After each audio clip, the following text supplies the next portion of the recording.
We are in the building. Another episode of the Blackballed Sports Podcast is in your face. Sam and oh God in the building. What's going on, brother? How you feeling?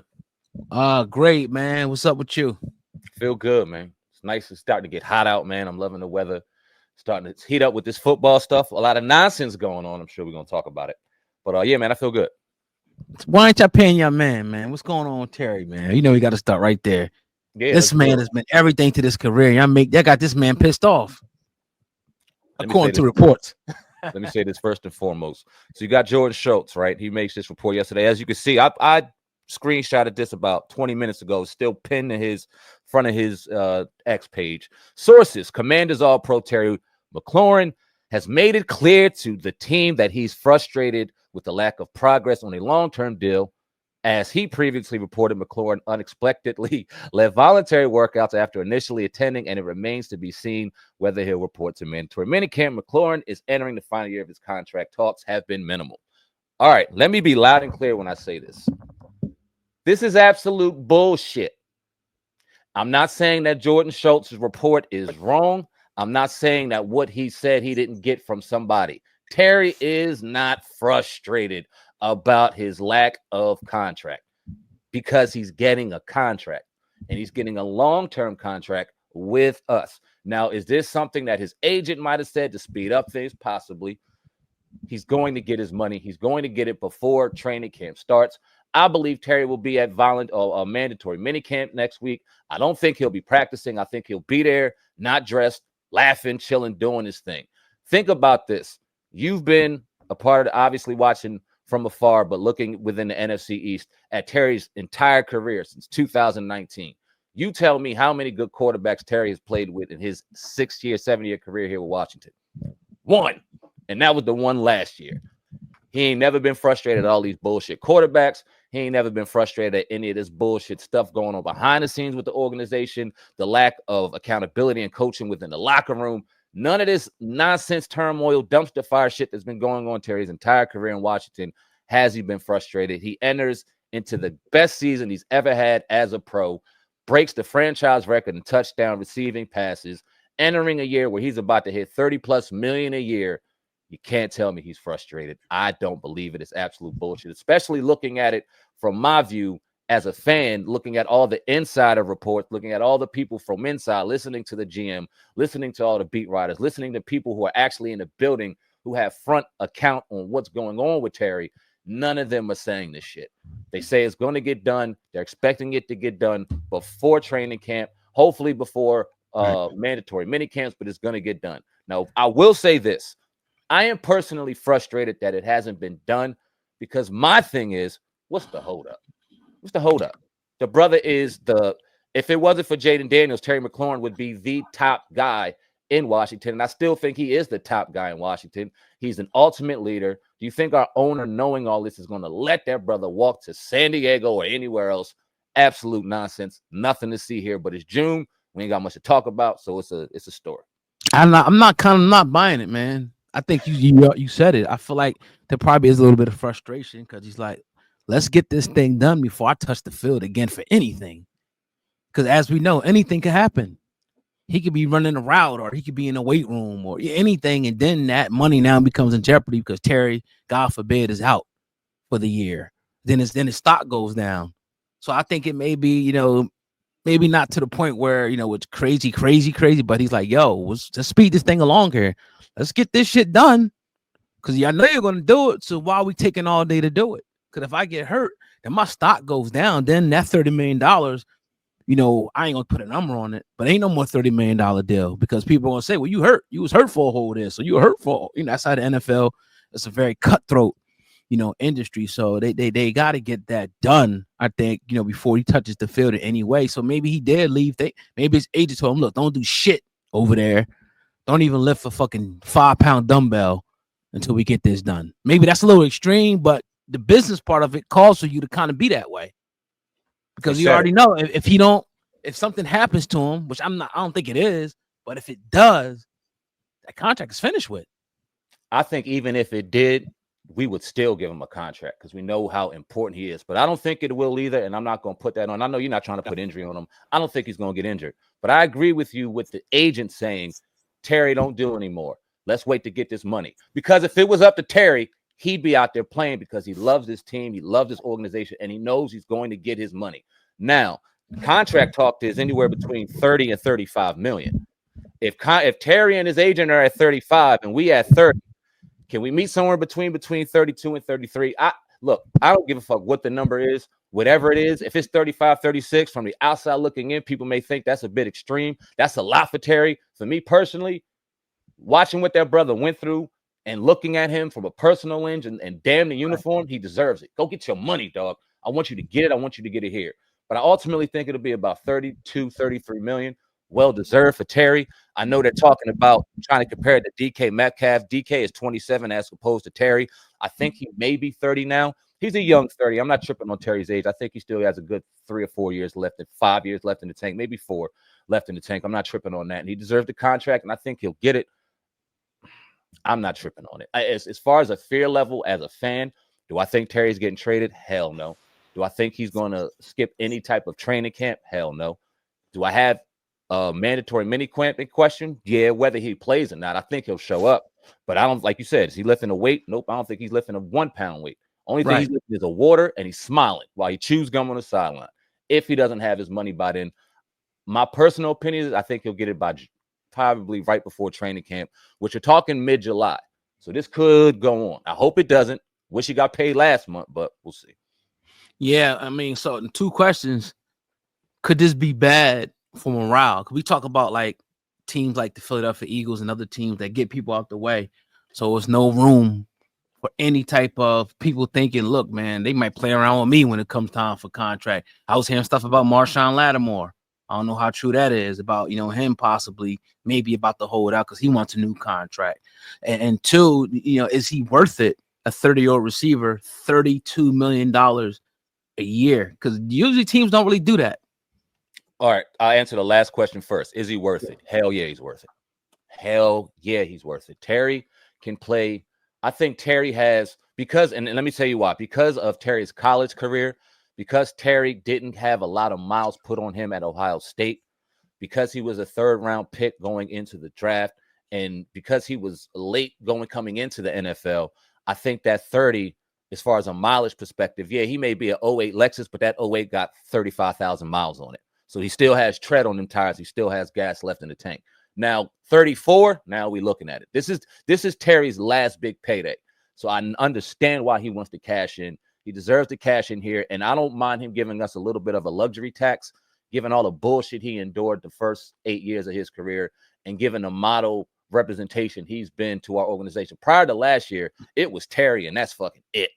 It was Terry, and that's it. From a talent perspective, from a representation perspective, Terry put a lot on his shoulders. So he deserves that money, and I think he'll get it. Does it affect morale? It affects morale amongst fans.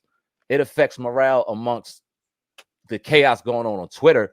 Does it affect morale within the locker room and within the organization? I don't think so, because everyone is aligned and understands what's going on, and understands that Terry, the leader of this team, will get his money. Sam Cosmi got his money last year going into a contract year. It wasn't as vocal because obviously Sam Cosmi isn't as popular as a Terry McLaurin, but he got his money right before the start of the season. I think that it'll happen much sooner than that for Terry. It'll happen, in my opinion, it'll happen right before training camp starts, maybe a week or 2.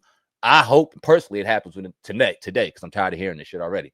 But my thought, my personal feeling is it'll happen probably mid-July, early July, and we'll move on, man. He'll happen before training camp, and by the time August hits, there'll be nothing to see here. What about Marshon Lattimore? What's going on with Marshon? Marshon never comes to a voluntary minicamp. We talked to a lot of people. I'm talking about the organization, spoke to a lot of people within the Saints organization. They said this is typical for Marshon. Marshon still has 2 years left on his contract. The guaranteed money stops next year. So you ain't really in no position, bro, to be asking for no money, given the season you put out last year. You were hurt most of the season. We got about 4 or 5 games from you, and the ones that mattered most, you didn't play too well. So you have something to prove. I think he'll be at mandatory minutes. I think that's nothing to see here. I I don't, and there hasn't been reports that he's looking for a contract. I think this is just typical what Marshon does. He ain't coming to voluntary minicamp. He don't want to kumbaya with his teammates and do all that shit. He'll be there when it's time to be there, and when it's time to leave, he'll roll out. That's one of them dudes. So I ain't tripping. You got a lot to prove, Marshon, and hopefully he proves it. I don't know if he'll be here after next year. We'll see. Nah, I doubt it. I doubt it too, personally. Yeah. But I do hope he balls out, man. I do hope he balls out. But that's the one person. It was 3 people that didn't come to voluntary. It was Terry, it was Larry Tunsil, who's working out on his own. He'll be at mandatory next week, and it was Marshon. Out of them 3, that motherfucker, the last one that need to be talking about some money right now. Go prove it, bro. Period. Yeah. And how old is Marshon anyway? Probably about a year younger than Terry, like 29. Yeah. So you're looking at, I mean, like, is somebody gonna give him a big contract anymore? Probably not. Even if he balls out this year, he probably ain't getting like the big contract. That's probably done with. He ain't getting top of the cornerback market money.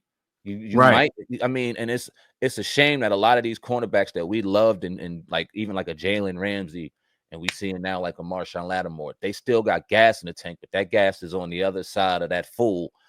It ain't on the other. It's sitting here going toward E. You know what I'm saying? Not on the other side. So I think that Marshon got a good year left. If we decide to maybe restructure his contract, if he's balling out this year and give him a little bit of guarantee money, but got to out on that next year because we got 2 years with him. We don't have to guarantee him. And he's right now, we got him on a nice budget if he does what he's supposed to do. But if he don't, he's gone. Yeah, I feel like this is it no matter what. Because you want to definitely keep getting younger. For sure. You know, because we showed it, I think, when we had Slay and Bradbury that one year. It was horrible. Not necessarily Slay, but Bradbury and the slot just fell off. Couldn't run no more. You gotta be able to run, man. Yeah, that's for sure. Let me see Marshon. He can't really. I'm not saying he can't run no more, but maybe it was just his hamstring last year. He kind of was like a step, behind. But he played good against Detroit, but against like Philly and Tampa Bay, it was kind of questionable. Well, he needed that one play against Tampa Bay where Mike Evans caught a slant for a touchdown. Quan Martin, if he turns his head, he's taking that to the house for a pick six. That was his fault. But I'm not giving any excuses for Marshon. He got abused against A.J. Brown for 2 games straight, abused. He got abused against Mike Evans. He started losing his shit. That's what kind of bothered me. It wasn't the fact that you were taking L's. You kind of, your head got out the game. And it's like, bro, what are we doing? That's what frustrated me. And my concern about his hamstrings may be a little more than other people's because he always, throughout his career, a hamstring will hold him up for a game or 2 every year. And as you get older, now, you know what I'm saying? Like, he might not have had his legs last year because he never had his hamstrings. Well, hopefully his hamstrings are good now. And we don't know because he hasn't been in the building for us to see it. So I'm kind of leaning with you, man. I think this is the last year with Marshon. Hopefully he balls out, and we'll be looking at the cornerback class in the draft next year again.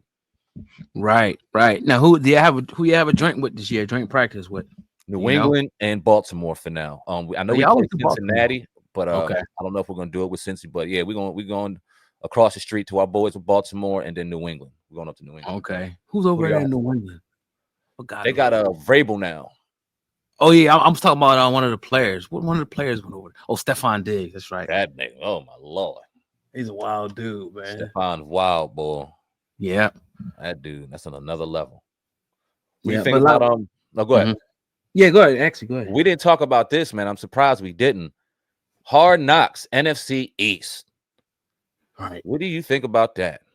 I don't know, man. I mean, obviously, it'll be good if they start winning. I mean, if they're winning at the time, you can look back on it. Like, say if they would have done it like this year, right? Moving in, and we would be able to watch it like after, it would have been dope as hell, right? You know what I mean? But you don't want to relive that shit when your team is trash. Nobody's going back and watching videos when games when your team loses. Who does that? Hell no. You know what I'm saying? So it could be a distraction for certain organizations. Certain organizations might like it. I think it might be. It just depends on what's going on with the team. Yeah, if it's turmoil and shit, and you losing, and the coach is on a bubble or whatever in the case, then it's turmoil. But if you win and you're doing your thing and you kicking ass, it's a good thing. I think they expect that. I think they expect the NFC East to be kicking ass at that time, and that's why they think it's going to be must-see TV. And then when you look at how they kind of schedule the last end of the season, there's a lot of division games within that between us. So it's going to be a lot of back and forth and strategizing and talking. From a viewer perspective, from our perspective, I think it's dope because we get to watch it. I'm not I hope it doesn't cause it's too much of a distraction. And these organizations are strong. If you got a good solid foundation, you should be straight. But there's a lot of attention being drawn to that shit, and all them players and coaches want to do is focus on ball, man. So, like you said, hopefully it doesn't distract too much. You talking about professionals, you talk about teams that are striving to get to the bowl, and at least 3 of them are. So, hopefully it's not too much of a distraction. Yeah, for sure, man. So, I was a guy that comes over to the gym. He's a Tampa Bay fan. And we was talking how good I think they might be this year, man. Always. Yeah, I think Tampa might be one of those sleeper teams too that people kind of sweep them under the rug because they got Evans back, Godwin, that defense. They got that big boy. You seen that big boy that was in college? The real big stout. He's like 400 something pounds. Yeah. Him with Vita Vea. I mean, Levante David, Antoine. Oh my God! Like, they got I forgot this dude's name, but they got the wide receiver from Ohio State. They drafted him too. Oh yeah! Oh my God! They got pieces over there, bro. Yeah, Shiloh Sanders, I think. Then they get him. Yeah, they got Shiloh. I don't know if he'd be in the secondary. I don't know how much he'll start, but they got him too. Right. Yeah, now they talented. But what do you think? Okay, I think that the NFC South is starting to pick up a little bit because I like Carolina too, man. Yeah. I like what Carolina's doing over there. I know that they've been kind of like the brunt of everybody's jokes the last few years, but I like their quarterback. They're starting to bulk up that defense, and that offense is coming together, man. They may give Tampa a run for their money. Atlanta, they looking good, so the South might have something to say. I don't know about New Orleans. New Orleans is going to be garbage truck juice, but them other 3, man, it's going to be a nice little battle over there. Like I said, that Penix, if he could build on what he did last year, he got to get more accurate. Yeah. Because he do some good balls against y'all, but he missed a couple. If he gets more accurate, man, and they could be very dangerous. They could be a very dangerous team. Maybe not a playoff team yet. Yeah. But a team that can knock you off if you don't come to play. That boy Penix, I watched him at Washington, and then when he played against Michigan for the national championship, he's a sniper, dog. He don't run. He can run, but he got a lot of leg surgery and shit. So he's a pocket assassin. Yeah. They get that kid time. And now that he's kind of got a year in the system, he's locked. That kid is a sniper, dog. I like Michael Penix a lot. They got one over there. But now it's whether or not they can protect him. I like their defense. Atlanta's defense was good last year, man. So they got something over there. I like Penix a lot. He's a man sniper. Yeah, I forgot. Tampa got Hassan Reddick too. Damn. They're gonna have defense would be ferocious, boy. Yeah. Yeah. What do you think about Aaron Rodgers going to Pittsburgh, man? I'm not surprised. They needed him. He needed them. I think that he didn't want to hear all the bullshit about the mini camp, the voluntary mini camps and all that shit. He wanted to get all that out the way. It's out the way. Now he gets to come in. And you kind of look at the Steelers' moves the last couple of months, and we've been all asking, what the hell are they doing? You can't make Mason Rudolph your quarterback going into the year. So I think in the back of their mind, they knew Aaron was going to sign, and they just kind of figured about when. What it does for them, does it? I mean, the most important question is, does it put them over the hump against Cincinnati, and does it put them over the hump against Baltimore? Depends on what Aaron Rodgers you get, man. Right. The New York Jets, Aaron Rodgers was ass. It don't put him over either one of them teams. But if we get a little bit of the Green Bay Aaron Rodgers and they could protect him and shit, might have something. But as of now, if you ask me, does it put him over the hump against Baltimore? No. Cincinnati, maybe. What's your thoughts? They should have kept Russell. I mean, he had a decent year. Like, he took him to the playoffs. Yep. I don't know. He had a good year. We had a very good game against him. The final score didn't really show. I mean, Najee Harris, he fumbled late. I think they were going up the score. So they weren't a bad team at all. They were very good against the run. So, but I don't know what it is about Russell. He keeps switching teams, but I feel like this is just going to be the only thing that makes me kind of think that it could be a decent situation because he's going to a stable and a great franchise. Like the Jets is garbage juice. Yep. Garbage dumpster trash. Yep. As a franchise. Pittsburgh's at the top. Yep. The NFL, one of the top franchises. That's what makes me think that's the only thing that's making me think it could be good. Other than that, I think he's done. I think he's washed. I think he's holding on.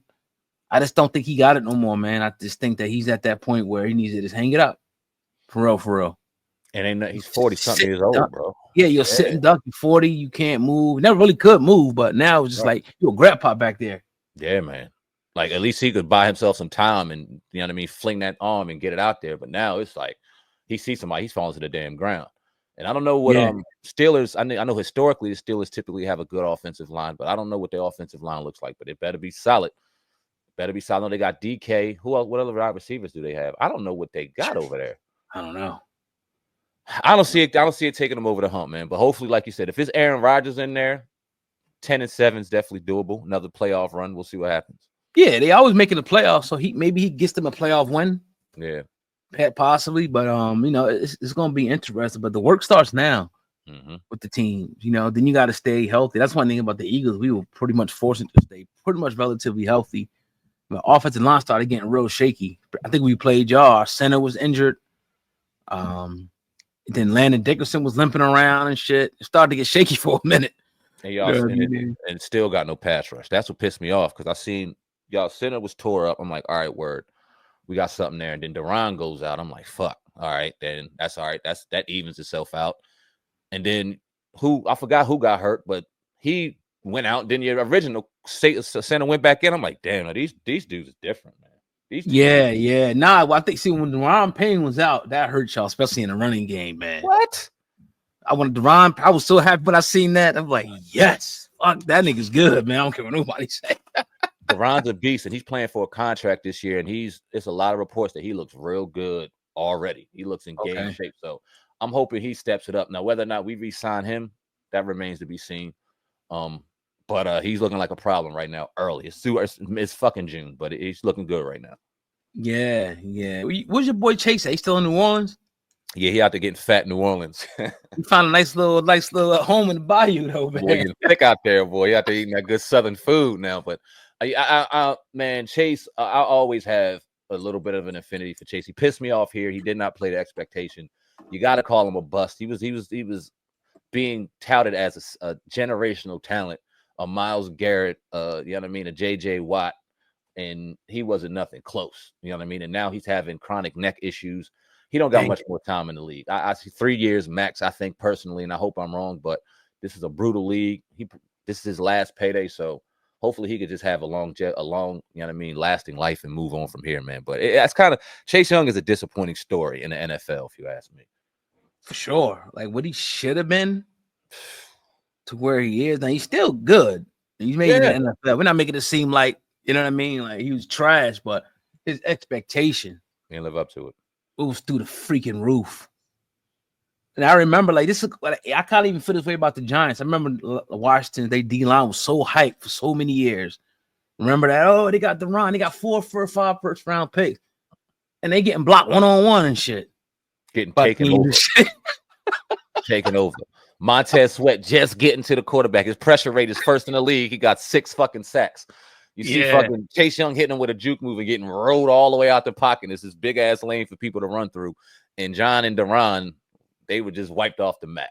I don't never understand that, like how that defensive line just wasn't beast. Some games they were. Some games they will show up. But for the most part, it was like, they were non-existent. They was like lazy or something. I don't know. I'm gonna tell you what the problem was during those years. By the time this regime came in, it was too late, right? But the coaching, man. There was no accountability. There was no instruction. There was no. You had 4 individuals going out for themselves. You have 4 individuals trying to get sacks. None of them worked as a unit. None of them worked as a tandem. So the shit just didn't work. All the talent in the world will prove to you it don't matter if you ain't following instruction, got good leadership behind you. You know what I mean? And you ain't playing for coaches that we had. Sam Mills, dog. Sam Mills was probably the worst coordinator in the last 5 years. His voice is all squeaky. He's shaky. Like you got these grown ass men looking at you, and they looking at you like, "Come on, man, we got it." Like they don't respect you, dog. You ain't. Then you telling them bullshit. They don't respect you. So I mean, you see what you got. 4 people out there doing what they do for themselves, and shit didn't work. Yeah, damn. We gonna start doing. We gotta start doing these joints. Right on the joint. Like log in and then live. So it's already up. Yeah. Oh, okay, go right through the joint. Yeah. And that's makes for great content. Hell yeah. I mean, gotta upload it, but yeah, that's dope, man. So yeah, you see that game last night, the Pacers, man. I knew the Pacers was gonna win, man. Pacers, I saw it, and it was a good game, good finals.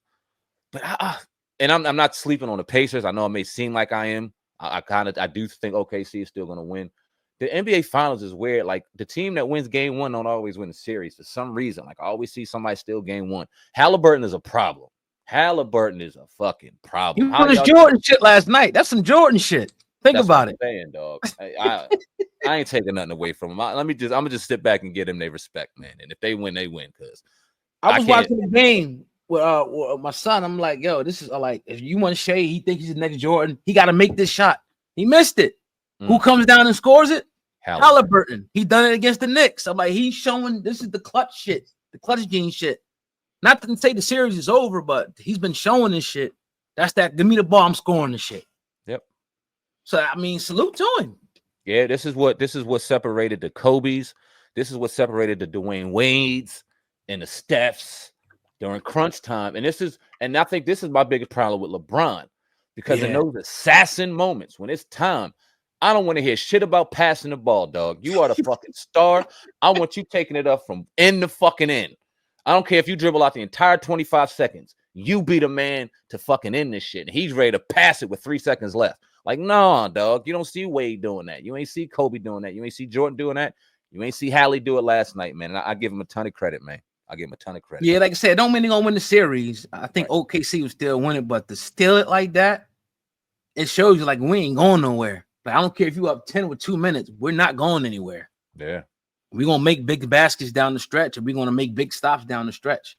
So it better be a wake-up call to OKC, because this is their year. They got to do it now. What does it say to you that we got OKC and Indiana in the NBA Finals? This is kind of like rare chartered air when it comes to the NBA. There's always some kind of super team or high market team in the NBA Finals. We've never seen two mid-market areas like Indiana and Oklahoma City match up in the finals where they're homegrown talent.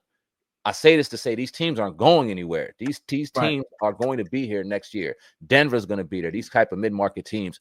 Does it kind of show you that now, like, drafting and developing your players are more important than going out and trying to grab every star in the book and put together a team manufacturally? What do you think? Hell yeah. I don't know if that was the NBA's plan, but like even back to the Sixers was kind of trying to ever since LeBron did it, everybody been trying to do that. Yeah. The Sixers try to get Harden and Maxey and Embiid. They wasn't gonna be able to stop the pick and roll. They get ousted by a team that's playing as a team. Yep. We see it happening over and over. Even like Boston, you can't say they really a super team. Are they homegrown? I mean, because those guys just work together, and the Sixers could have had Tatum, they could have had Halliburton, they could have had Tatum, and they could have had Brown. Mm-hmm. You know what I'm saying? But the difference may have been the development. If they was on Philly, they may have been out, just like my man Ben Simmons. Yeah. You know what I'm saying? So yeah, I think the NBA maybe just kind of wants this more like what they say, parity. They don't want KD to be able to go around and win anywhere he goes, and he go to Phoenix, think he can get in the title. Hell no, you ain't getting shit. Close. You got close. Nope. You know what I mean? Or Harden jumping around to this team or this person, or it ain't happening no more. So I like it. I actually like it, man, because and I'm liking the new stars, the Brunsons, the Halliburtons, the Shea. I'm liking to see, but I want to see these dudes with that clutch gene. Mm-hmm. Because like even we was talking the other day when we went out to eat, I'm like, it's nobody anymore who just you put him on him, he's gonna shut him down. Nope. Kobe or Scotty, you got him today. He usually scored 40, he's scoring 12 today. Yep. Cause Scotty on him. Yep. People just have their fucking way now. Yep. It's crazy. So we don't have around our chest or the Ben. What's my man from Detroit? You know what I mean? We don't got them no more. And Wallace, yeah. And Wallace, we don't got them no more. Right. And so yeah, I'm happy to see the NBA going this way, man. And like I said, if OKC is not careful, they'll fuck around and lose this series. Yeah, that's a fact. Yeah.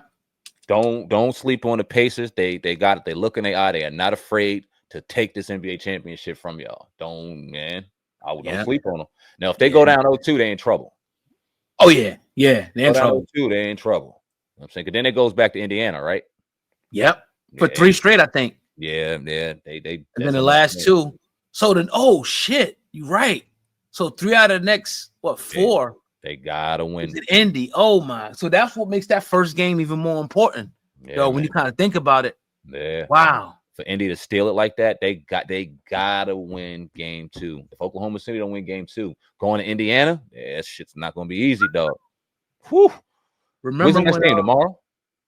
Probably. Yeah, no. I think they're doing like every 2 days. I think every 3 Okay. days, maybe. Okay. Maybe Sunday. Okay. But remember when Iverson and the Sixers beat the Lakers that one game? Hell yeah. Fucking he stepped over Ty Lue and shit. It was like, oh shit. They with another one after that though. Well, Shaq said enough's enough.